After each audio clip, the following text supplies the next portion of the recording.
Essas 7 estratégias que vão te tornar um front-end de sucesso são uma bênção, mas também, carrega uma maldição, porque não existe nenhuma bênção sem maldição. Se você continuar nesse treinamento, você vai ser amaldiçoado com uma visão crítica que jamais poderá ser esquecido. Coloque isso na sua cabeça, a ignorância é uma bênção. Então vamos lá. Primeiro ponto aqui, o seu design é como uma roupa apertada? Geralmente você tem que fazer uma tela ou uma arte e você vai colocando os componentes, vai tentando colocar ele dentro do espaço, aí você empurra o texto um pouco para cá, a imagem cola em cima e até que você consegue colocar todos os elementos dentro da sua arte, todos os campos dentro da sua tela. Mas será que isso realmente fica bom? Esse é o primeiro erro que eu quero te mostrar. E essa analogia da roupa apertada, eu quero mostrar para vocês em uma arte, como que seria.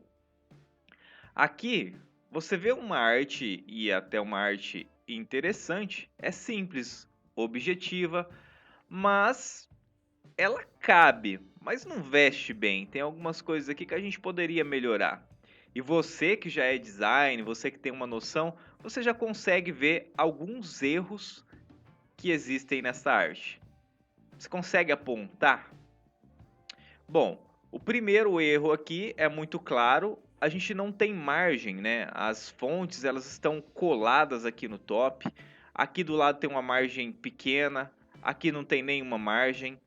E os elementos eles não seguem um alinhamento específico. Então o texto está um pouco para frente, a headline está um pouco para trás, né? Tem a label do PJ que está bem para frente com uma margem muito maior e a logo do React Native aqui colada na lateral, né? Então essa é a mesma arte aplicando esses conceitos que a gente acabou de falar. Então a gente tem uma margem mais padronizada, a gente segue um alinhamento do texto, né? O texto aqui segue sempre da esquerda para a direita.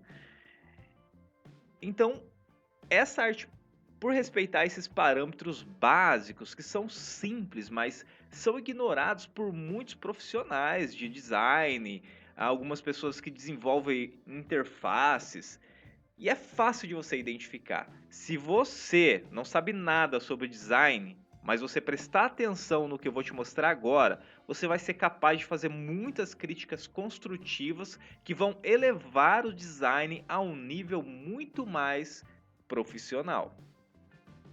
Esse é o primeiro segredo que vai levar o seu design para o próximo nível. Depois a gente vai ver os outros 6. Então, aqui a gente está falando de margens muito bem definidas. Então, se você olhar, a arte ela não vai passar desses pontos de margem que a gente está colocando, correto? Então, você, ao começar uma arte, uma apresentação no Figma, defina onde é a sua área de trabalho, né? E depois já adicione as margens. Se você não tem prática, é muito fácil. Pega dois quadradinhos, coloca um no topo superior, no topo inferior, de lados opostos e trace essas margens. E a sua arte, ela deve ficar dentro da margem. Algumas coisas são exceções, como imagens, o fundo. É lógico que você vai usar até o final, mas mantenha o seu texto centralizado, os seus principais elementos centralizados, alinhados e respeitando essa margem. Se a gente traz esse primeiro conceito de margem e espaçamento para nossas telas, pensando no layout de UX aqui, deve usar o mesmo espaçamento em tudo. Isso é um padrão. Então, eu tenho que manter a margem, que a gente acabou de ver, e dentro eu tenho que manter um espaçamento. Quando você coloca um campo em cima do outro, muito grudado ali, ele não dá uma aparência boa, ele deixa a visão mais confusa, ele dificulta a leitura. Você não tem um padrão e você não faz uma tela profissional. Então, o primeiro conceito é a margem e o espaçamento. Então a gente está falando sempre de espaçamento nas laterais e no interior. A margem pode ser até um espaço maior e o espaçamento interior pode ser um pouco menor, desde que você siga esse padrão depois. Aqui a gente tem um exemplo do André que faz telas como um back-end, né? Então você vê os campos espalhados pela tela, mal posicionados, e a gente pode ver como que o André poderia fazer essa tela de uma forma profissional usando o que a gente acabou de discutir. Então aqui a gente tem esse alinhamento aqui, né? Então os campos eles estão alinhados, né?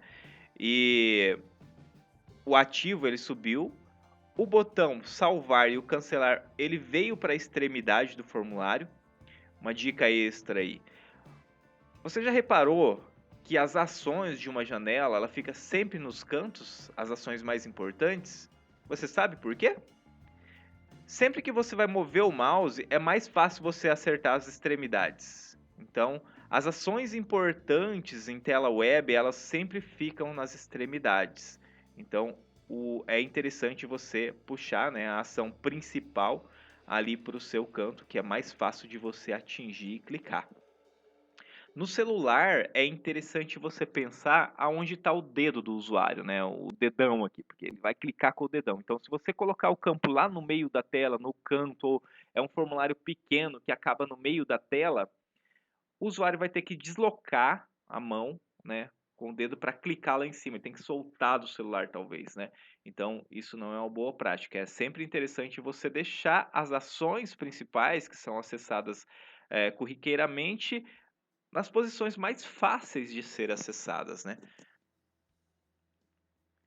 Então, esse segundo conceito a gente está falando sobre o alinhamento, né? Então, aqui a gente tem todos os campos posicionados no mesmo alinhamento, como a gente falou antes, né? A gente viu lá no espaçamento que já estava alinhado, ok? O Alex, ele gosta de dar o seu toque pessoal em todo o componente. Você deve conhecer algum desenvolvedor assim. Então, ele varia os botões, né? O contorno. Aqui a gente tem um radius muito maior, né? O campo é redondo. Aqui ele já tem um radius menor, que é só a bordinha.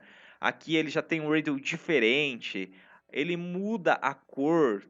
Aqui deixou quadrado, né? Pode mudar também a espessura da linha. E você acaba tendo um sistema esquizofrênico que não tem um padrão de botão, não tem um padrão de campo, né? Então, é muito interessante que o seu projeto ele tenha um padrão de componente. E até para a gente que é desenvolvedor, você pode criar esses componentes em um nível acima. Ah, aqui é o meu text field. Se eu quero mudar a aparência do meu text field ou corrigir algum problema, eu corrijo nesse primeiro nível e ele vai refletir por todo o sistema, né? Ou você pode utilizar alguns frameworks que já estão prontos, né, que facilitam muito a sua vida, como o Material UI para React, por exemplo. Então, a ideia aqui é manter o padrão sempre consistente. Todos os lugares onde você precisa salvar um registro vai ser salvar. O cancelar vai ser cancelar. Vai ter os botões todos, eles vão ter o mesmo radial. E não só os botões. Se você pegar frameworks mais avançados, eu acabei de citar o Material UI, ele tem um border radius padrão para todos os componentes, né? Então aqui no nome você vê que tem um campo que ele tem o mesmo radial, né? O mesmo cantinho arredondado que teria um botão, né? E você mantém esse padrão consistente. E aqui eu nem falo só sobre design, tá? Agora entrando um pouquinho mais em user experience, quando você executa uma ação de um formato, você sabe o componente, você conhece a carinha daquele componente, você sabe que se ele tiver em outra tela, ele vai funcionar da mesma forma. Se você usa wizards e tem um botão próximo, qualquer lugar que você colocar o wizard, ele tem que ter o botão próximo na mesma localização, porque quando o usuário aprende a executar isso em uma tela, ele consegue replicar isso para outras telas, né? Então, ele fica um aprendizado acumulado, né? Então, mexeu um pouquinho no seu sistema, ele já vai conhecer o sistema inteiro. Um bom sistema com uma boa experiência, ele consegue propor isso ao usuário. Essa talvez seja a estratégia mais importante que você deve colocar na sua mente. Padrão. Então, se você vê uma tela que tem algo um pouquinho diferente da outra, que poderia ser igual, você começa a identificar componentes que são irmãos ali, que deveriam ser iguais e não estão iguais. Pronto, você chega lá e faz essa crítica construtiva. Você olha no seu design e você consegue melhorar a partir de agora. Basta que você siga esse padrão consistente, que é a nossa terceira estratégia. Aqui a gente vê a Ju, que ela faz telas que não têm um objetivo claro. Então aqui a gente tem o imprimir, o salvar, que são botões que parecem que têm a mesma importância. Eu não sei exatamente qual que é a ação principal dessa tela. Então, se você olhar, você não consegue entender o que você tem que fazer nessa tela. Então você não tem uma boa experiência, né? A gente nota aqui, né, se fosse pensar uma tela comum, o imprimir ele não deveria ser uma ação primária, ele deveria ser uma ação secundária, ok? Então aqui a gente começa a entender que existem ações primárias, secundárias, ações de erro, perigo, sucesso, né? Então a sua ação primária, ela deve ser a que chama mais atenção na sua tela. É lógico, se você tiver algum botão de perigo que a pessoa não possa clicar, ele vai ter uma cor um pouco mais agressiva, mas a ação primária ela vai estar sempre posicionada no cantinho, mais fácil de acessar, e só existe uma ação primária na sua tela, porque o objetivo daquela tela é que você finalize ela clicando na sua ação primária. Ah, se eu vou deletar esse registro, eu voltar, isso é uma ação secundária. Aí o deletar eu coloco um botão de perigo porque eu sei que o usuário tem que estar muito ciente, né? E até é interessante que esse botão de perigo, né? Se você clica para deletar um registro, ele possa confirmar, né? Então, sempre ações que não podem ser desfeitas e são ações importantes, você deve confirmar com o usuário, né? Nunca coloque uma ação de perigo que executa e tchau, o registro e você não consegue recuperar mais. Aí você vai clicar no botãozinho e vem alguém e bate na sua mão e você acaba clicando na ação errada e perde o seu registro, né? O Marcos, ele faz telas confusas. Os campos, eles não seguem um raciocínio lógico, né? O Marcos, na inocência, ele colocou ali o RG e o CPF próximos, né? Porque eles se conversam ali. Tem o número do Zap, o número do telefone, o e-mail embaixo, né? Então, fez sentido para o Marcos, né? Mas o que a gente poderia fazer para ter uma melhor experiência nessa tela? Então, a gente poderia usar de um recurso chamado grupos de conteúdo. Então, você separa os dados pessoais. Por que é importante isso? Quando você tem um grupo de conteúdo ali, por exemplo, nesse caso, dados pessoais, você mostrou um label ali diferente, né, do label, lógico, do campo, para você ver que é um agrupamento. E você começa a preencher, você sabe que os próximos campos vai estar se referindo sempre a dados pessoais. Você cria um contexto na mente das pessoas, né? A nossa mente funciona muito bem com padrões. Então agora eu sei que eu estou no contexto de dados pessoais. E todos os campos que eu vou preencher agora na sequência serão dados da pessoa. Então eu preencho o nome, CPF, RG. Ah, agora eu vou preencher dados de contato. Então lá vai, e-mail, zap, celular. E é interessante porque você pode até ter dois campos com o mesmo label. Ou poderia ter um número de endereço e um número de celular. Se eu tivesse, telefones, eu posso colocar número, o endereço tem número, mas você não confunde esses campos porque você está contextualizado nos grupos de conteúdo. Os grupos de conteúdos, eles vão ajudar a dar esse padrão para a tela, a separar melhor a tela, a criar um contexto, a deixar tudo mais organizado. Então, essa é a nossa quinta estratégia. E você está quase se tornando um front-end de sucesso. A Ana não sabe onde posicionar os labels. É um caso difícil. Se você começa a fazer uma aplicação do zero, você vai ver que a gente tem algumas alternativas. A primeira alternativa aqui é colocar o label sempre à direita dos campos. Quais são os benefícios de você colocar o label à direita dos campos? Você tem um melhor aproveitamento de espaço vertical do que se você colocasse esse label em cima, por exemplo. Mas você tem algumas desvantagens, então o espaçamento horizontal fica muito prejudicado e é bem difícil de você colocar um campo na frente do outro. A gente vai ver um exemplo a seguir. Você pode usar os labels alinhados à direita, nesse caso, que eles ficam mais próximos do campo, então é mais fácil ligar o campo, né, o label com o campo. Mas por outro lado, a nossa leitura, ela funciona sempre da esquerda para a direita. Então, quando eu leio o nome completo e preencho o campo, eu volto na primeira posição aqui. Mas o label não está aqui, então eu tenho que correr um pouquinho procurando. Então, acho o label lá na frente, ele está vinculado ao campo. Então, tem também essa desvantagem de não estar alinhado à esquerda, que é onde você costuma olhar primeiro, é automático isso dali. A segunda opção aqui é a gente usar o label para resolver esse problema. Então, sempre que a gente deslocar o olho, a gente vai voltar lá no começo da linha e o label vai estar lá, bonitão. Mas aí a gente tem a desvantagem do label ficar longe do campo, né? Então, esses são os problemas que a gente tem invertendo o alinhamento. E, por último, o mais usado está sendo o label em cima. Por quê?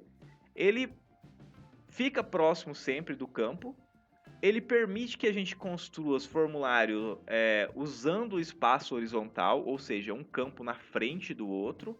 A desvantagem aqui é que a gente tem um espaço vertical maior, então a gente perde um pouquinho de espaço quando a gente vai fazer, porque os campos utilizam mais espaços verticais. Qual é o correto?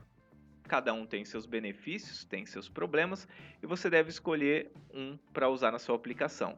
Lembrando, escolher um, use aquele padrão. Então aqui a gente definiu os padrões dos labels, né?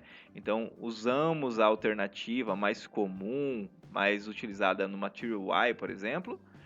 E quando a gente for ter um campo leitura, a gente também vai usar o label da mesma forma, em cima, ok? Tem um erro que muitos designers, muitos desenvolvedores cometem, que é dar mais importância para o label do que para a informação que está sendo exibida. Nesse caso aqui, onde os dados estão para leituras aqui, alguns desenvolvedores colocam um label maior e mais chamativo do que a informação. Então aqui, qual que é o mais importante? É o label ou a informação? É claro que é a informação. Então, quando você lê aqui, você já sabe, o Jimi Hendrix, esse é o CPF dele, é RG. O label, ele estando próximo aqui, você pega meio por osmose, né? E fica fácil de você ver a informação, além de que, quando você usa um label com uma cor um pouco mais apagadinha ou um label menor, ele cria um padrão mais interessante, mais harmonia, né? Você não fica confuso a sua tela. Só de você mudar esse label para branco aqui, ele já ia perder um pouquinho dessa leitura, porque aí o label, a cor do label ia brigar com a cor do conteúdo, né? A gente perderia um pouquinho de contraste entre o que é o conteúdo e o que é o label. Então é sempre interessante também você diferenciar os componentes. Isso é um label, isso aqui é um texto já, né? Então o texto branco, label, ele está aqui no text secondary para não chamar tanta atenção quanto o texto. Como utilizar um padrão de labels consistente. E agora, vamos analisar como seria um produto, né, da Apple. A Apple tem um produto e a tela tem um botão lá de touch para você clicar e é isso, tudo vai acontecer magicamente, porque a Apple ela preza por um design bem interessante, fácil de utilizar. Então a gente pode considerar a Apple como um exemplo ali, né, de user experience. O Google, ele também é muito amigável. Olha quantas pessoas utilizam o Google. E o Google é muito simples. Ele tem um campo para você fazer a busca. Então o que chama atenção na tela é isso. Então esse seria um formulário do Google, né, de pesquisa. Agora vamos ver como que a maioria das pessoas fazem. Nas maioria das empresas é assim que é o formulário da sua empresa. Então ele tem muito dado. olha a quantidade de ações que existem nesse formulário. Então, quando a gente olha, né, o Anderson ele faz telas infinitas, né? Os seus formulários eles cansam só de olhar, né? Porque tem muito campo. Aqui não cabe para mim colocar o tanto de campo que o Anderson coloca, mas se você pudesse ver as telas que ele produz, você entendeu o que eu estou dizendo. Então aqui a gente vai ver uma estratégia para que a gente diminua a quantidade de campos desse formulário. Então aqui nesse formulário é possível que a gente tenha 4 contatos e a gente possa informar 4 empresas, né? Então o Anderson colocou os 4 que pode e as 4 empresas. Mas esses contatos e essas empresas elas não são obrigatórios. Eu posso colocar 4, posso colocar 3, posso colocar apenas um, né? Então, como que a gente resolveria esse problema, tornaria essa tela um pouco mais interessante?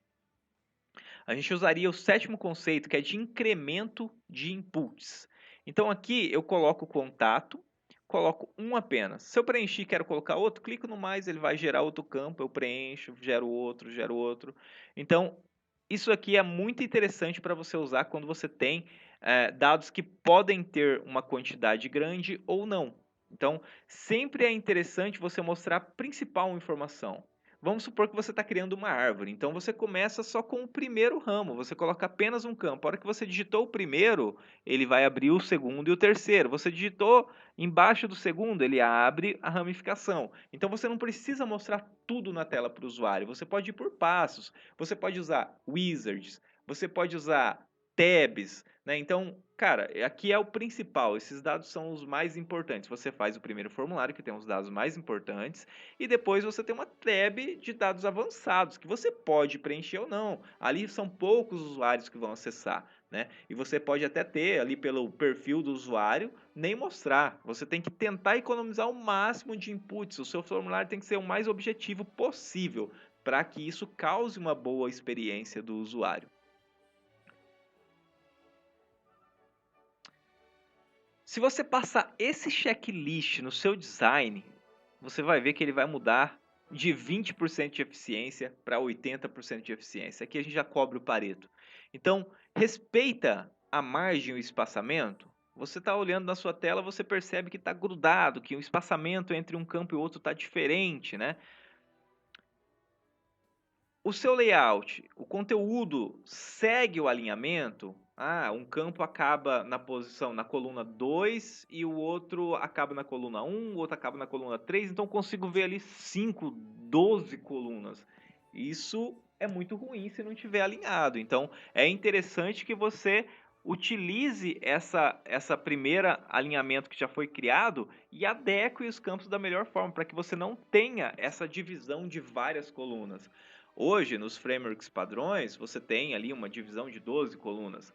Mas se você conseguir encaixar, fazer 3, 3, 3 e 3, né? Então você utiliza as 12 colunas, ou 4, 8, 12, né? 3 colunas ali. Cara, esse é o mais interessante. Você mantém tudo alinhado, como a gente já viu no exemplo anteriormente.